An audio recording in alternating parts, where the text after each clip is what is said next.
नमस्कार दोस्तों, एक बार फिर से स्वागत है आपका अपने यूट्यूब चैनल फ्री स्टडी पर।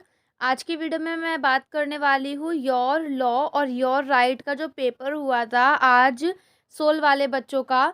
तो उनका पेपर मेरे पास आया है, उसी के ऊपर ये वीडियो होने वाली है क्योंकि जो और बच्चे हैं सोल के, रेगुलर के और नॉन के, उनका जो एग्ज़ाम है वो 21 तारीख को है। तो उनके लिए वीडियो काफ़ी हेल्पफुल होने वाली है। देखिए, उनका पहला क्वेश्चन कुछ इस टाइप से आया था कि विधि का शासन जो है उससे आप क्या समझते हैं? भारतीय दंडिक न्याय प्रणाली में कानून के शासन का महत्व। यानी विधि का शासन और कानून का शासन एक ही चीज़ है, दो अलग-अलग शब्दों में लिखा हुआ है। इंग्लिश में देखोगे तो रूल ऑफ लॉ और रूल ऑफ लॉ, यानी कि आपको बताना है विधि का शासन क्या है और उसका महत्व क्या है। एक ही क्वेश्चन है, ठीक है ना? कानून की शासन या कानून का शासन देखकर आप ये मत सोचना कि ये अलग वर्ड है, सेम ही है, ठीक है? और जो टोटल क्वेश्चन है उसमें से आपको 4 ही क्वेश्चन करने हैं। ये क्वेश्चन मैं ऑलरेडी वीडियो के थ्रू आपको करवा चुकी हूँ। उसके बाद सेकंड क्वेश्चन देखिए आपका है कि भारत में महिलाओं के अधिकारों की रक्षा के लिए कानूनी और संवैधानिक उपायों का परीक्षण कीजिए। यानी महिलाओं के लिए जो अधिकार है, जो भी हमारे जो संविधान में अनुच्छेद है उसके बारे में आपको बताना है। दूसरे क्वेश्चन में ये है। तीसरा क्वेश्चन एससी एसटी के लिए जो अधिनियम बनाए गए हैं 2000 जो 15 का अधिनियम है उसके बारे में यहाँ पर आपको बताना है। तो थर्ड क्वेश्चन भी ऑलमोस्ट मैंने आपको करवा रखा है इम्पोर्टेंट क्वेश्चन में। उसके बाद फोर्थ क्वेश्चन जो है आपका 2016 का जो अधिनियम आया था पीडब्ल्यूडी को लेकर, यानी विकलांग व्यक्तियों को लेकर के।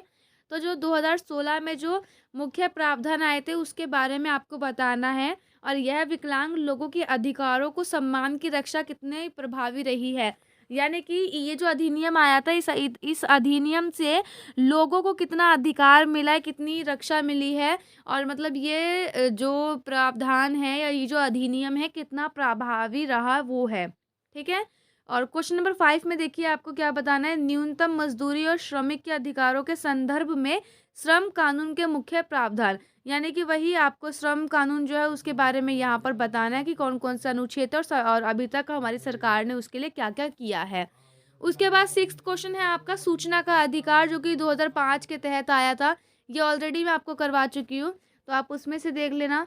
सेवन्थ क्वेश्चन है वनवासी कौन है? अनुसूचित जनजाति और अन्य परंपरागत वनवासी अधिनियम 2006 की चुनौतियाँ और संभावनाओं पर आपको वर्णन करना है। यानी कि 2006 का जो अधिनियम आया था वनवासियों के लिए उसके बारे में आपको बताना है। लास्ट क्वेश्चन आपका 8वां है जो कि आपका शॉर्ट नोट है। तो देखा आपने यहाँ पर टोटल आपसे 8 क्वेश्चन पूछे गए हैं जिसमें से आपको कोई 4 ही आंसर करने हैं।